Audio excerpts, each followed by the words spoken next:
All right, something's going on. There we go. Okay, that's very interesting. Background is going banana hammocks. Let me just fix that for a second.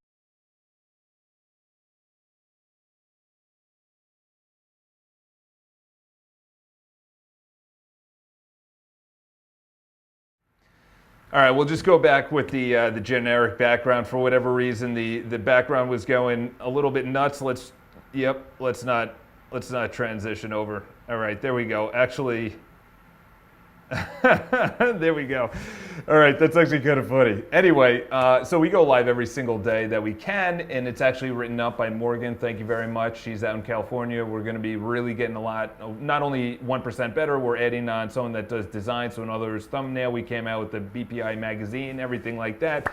You guys obviously love the topics that we talk about, something that not only do we put in video form if you guys prefer that, but then we put in written form, and then we're going to reduce that into 1-minute clips that we're going to be able to see on Instagram. So if you guys are interested, obviously subscribe to not only YouTube, but go on Facebook, like the Facebook page, and then BPI Live. That's where you're going to have everything. You're going to make sure that you get all the up-to-date content. And obviously, if you guys are interested in buying or selling, that's how we make our money. So obviously refer that over to myself, charles@botenston.com. Let's get right into it. So over-renovating, I was just talking with a longtime client. Actually, she was a for-sale by owner at one time. I cold called her, warm called, whatever you want to call it, and no pun intended. And we started meeting, then we really jived. She really liked that I was extremely not only honest, but I also just said, listen, I don't think you should do this. It's not going to be in your best interest, regardless if it's in my best interest. The last transaction we actually went into, we found a tenant.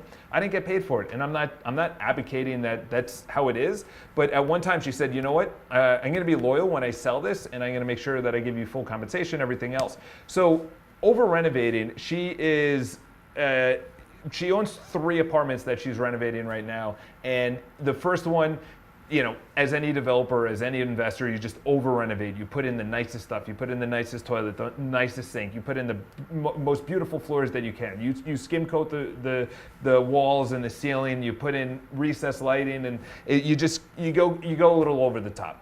Okay, and you make that mistake, but you don't want to make it on the second and third one, and here's why. Obviously, the marketplace is completely different than what it was and what it will be in the future. However, the number one thing that you have to consider is, what am I using this for? Okay, so if you want to over-renovate if you're looking to sell. Don't over-renovate, and I'm not saying over-renovate as in there's no profit to make, but you have to do the numbers. Everything is bought, or everything is made in the purchase. So if you see something, obviously, see something, say something. No, if you see something and you work out the numbers and it says $80K, we got to put in, we'll fix up the bathroom a little bit, but we definitely need to do the kitchen, or we need to open up the kitchen. Obviously, you need an engineer's report, plumbing report, electrical report, and then you might need to bring an architect and engineer. And just outside of that, to make sure it's structurally sound, I'll give you an example, is the home that we're actually, not this one, but another one we put on the home, the contractors were going to town. It's a duplex. It's not a full duplex. In other words, it's not like a floor, but it was a converted factory, and it was like an old kind of area. Maybe you had the boss up at the top looking down at the workers, but that area, because it's been 100 years old at least, they were chiseling out a couple of the walls, and actually came down. Okay, no one was hurt or anything else. It actually came down, and that's a perfect example of you just have no idea that that's going to happen. There's always, every bar owner puts in, an extra 5 to 6% every single month for, say, spillage or something that they're doing that is, food that goes bad, or electrical that, the ice machine is out and they have to bring in ice. So you always have to not only plan for that, but you also have to put it into the purchase, not when you're actually renovating. Okay, it's going to be 100,000. Let's call it 110, 115,000. No. You do that at the purchase. So over renovating, yes. If you're renovating to rent it out, that's where I say put in the thing that's going to last forever. Put in the thing that even if it's broken or it's chipped away or it's painted over or whatever the case is, because we're dealing with a tenant right now that it's going to be really challenging to replace a couple of things that were broken, okay? And it was a furnished unit, so it's a little bit different. And obviously, yes, we have a security deposit, but that's all in the mindset of an investor or someone that's actually looking to make money on this, okay? Am I looking to renovate this to sell it, to flip it, to hold on to it, to live in it? And then first of all, okay, don't over renovate unless you're gonna live in the place for at least 7 years. Over renovate. There's two clients I think of right now is that I walked in and I was like, oh God, I was like, you guys over renovated. And I obviously said that facetiously-ish. You know, I was 100% honest. I was like, I think you put in a little too much. They went over the top with the appliances. They went over the top with the fixtures, the countertop. They opened the kitchen, and it was just hundreds of thousands of dollars unnecessarily. You know, there's a loft that I'm talking to an owner right now. It's the same thing. Is that we had a raw loft. And essentially, he gave the plans to any buyer that wanted to come in. It was into the purchase price, and then he said, "You know what? Screw it. I'm just going to do it." So he put in $300,000. He gave a buyer discount of $500,000. So in other words, he gave a buyer discount of $500,000. Okay, but he said, "You know what? I'm going to do it. I know the contractors. I'm going to buy all the materials. All I'm going to need to pay for is holding costs, taxes, anything that I borrow, and obviously labor." So he bought all the materials. He went out and he shopped around.